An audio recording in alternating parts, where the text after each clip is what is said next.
सोचिए, घना जंगल, वो सुकून भरी आवाजें, कितना अच्छा लगता है ना? हमें अपनी तरफ खींचता है।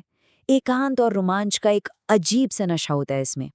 लेकिन क्या हो अगर वही जंगल, वही सुकून हमारे सबसे बड़े डर की वजह बन जाए? चलिए आज इसी डर की जड़ों तक पहुंचते हैं। ये जो बात है ना, अकेले बैकपैकिंग पर जाना मतलब एक अलग ही लेवल की आज़ादी है। कई लोग तरसते हैं इसके लिए। सोचिए, जंगल का वो शांत माहौल, बस आप और प्रकृति। खुद से जुड़ने का इससे बेहतर मौका और क्या हो सकता है।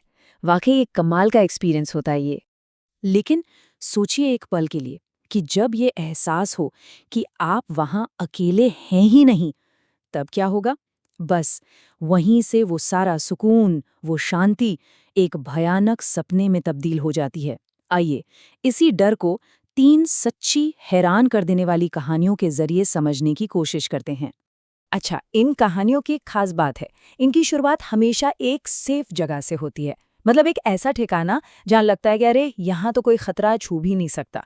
लेकिन बहुत जल्दी ये जो सुरक्षा का भ्रम है ना, ये टूटने लगता है। तो हमारी पहली कहानी का हीरो है एक थका हारा बैकपैकर। बाहर भयंकर तूफान है और उसे एक केबिन नजर आता है। अब सोचिए, उस हालत में वो केबिन उसके लिए किसी वरदान से कम था क्या? बिल्कुल नहीं। अब चलते हैं दूसरी कहानी पर। यहाँ हम हैं एक 70 फुट ऊंचे फायर टावर पर। मतलब इतनी ऊंचाई पर जहां से पूरी दुनिया आपके पैरों के नीचे लगती है। ऐसा लगता है कि भाई यहाँ तक तो कोई खतरा पहुंच ही नहीं सकता। या शायद हमें ऐसा सिर्फ लगता है। और तीसरी कहानी, इसका हीरो तो एक मंझा हुआ कैंपर है। मतलब जंगल उसके लिए कोई नई जगह नहीं है, वो उसका दूसरा घर है। उसे लगता है कि वो हर आने वाले खतरे को पहचानता है और उसके लिए पूरी तरह तैयार है। और फिर हर कहानी में वो एक पल आता है, वो एक छोटी सी चीज जो गड़बड़ लगती है, जब वो सुरक्षा का शीशा चटकने लगता है। कभी दरवाजे पर अंदर से खरोंच के निशान, तो कभी एक अजीब सी तैरती हुई रोशनी। ये छोटी छोटी बातें होती हैं, लेकिन एक बहुत बड़े खतरे की तरफ इशारा कर रही होती हैं। तो सवाल ये है कि ये खतरा आखिर है क्या? देखिए, सबसे ज्यादा डर किस बात से लगता है? इस बात से कि हमें पता ही नहीं कि सामने कौन है, कोई इंसान है या कुछ और ही है। अब इसको ऐसे समझिए, एक तरफ तो एक जाना पहचाना खतरा है। मतलब एक इंसान जो केबिन को जलाता है, हमला करता है। ये खतरनाक है, बहुत ज्यादा खतरनाक है, लेकिन फिर भी समझ में आता है। लेकिन दूसरी तरफ एक ऐसी रोशनी जो हवा में तैर रही है, बिना हिले डुले, 70 फुट की ऊंचाई पर खिड़की के बाहर एक परछाई। ये क्या है? ये हमारी समझ से, हमारे लॉजिक से बिल्कुल बाहर है। और यही चीज डर को 100 गुना बढ़ा देती है। फायर टावर वाली कहानी में ये एक सवाल, बस यही एक सवाल सब कुछ बदल देता है।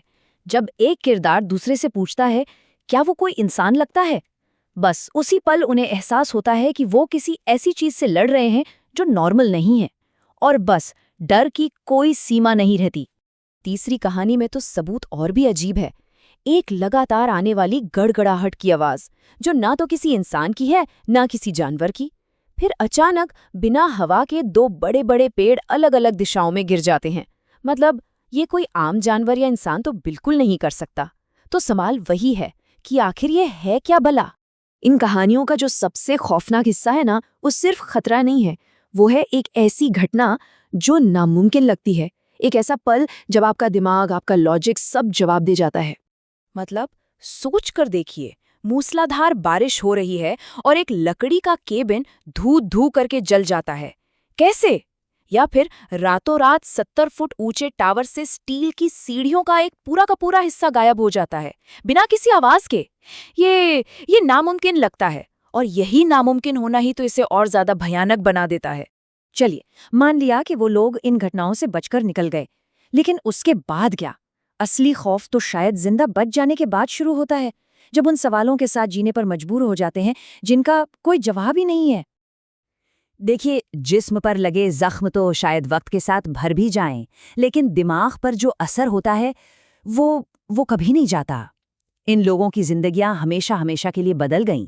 एक कहता है, मैं अब कभी अकेले ट्रैकिंग पर नहीं जाऊंगा। दूसरा कहता है, ये बात हमेशा मेरे ऊपर मंडराती रहेगी।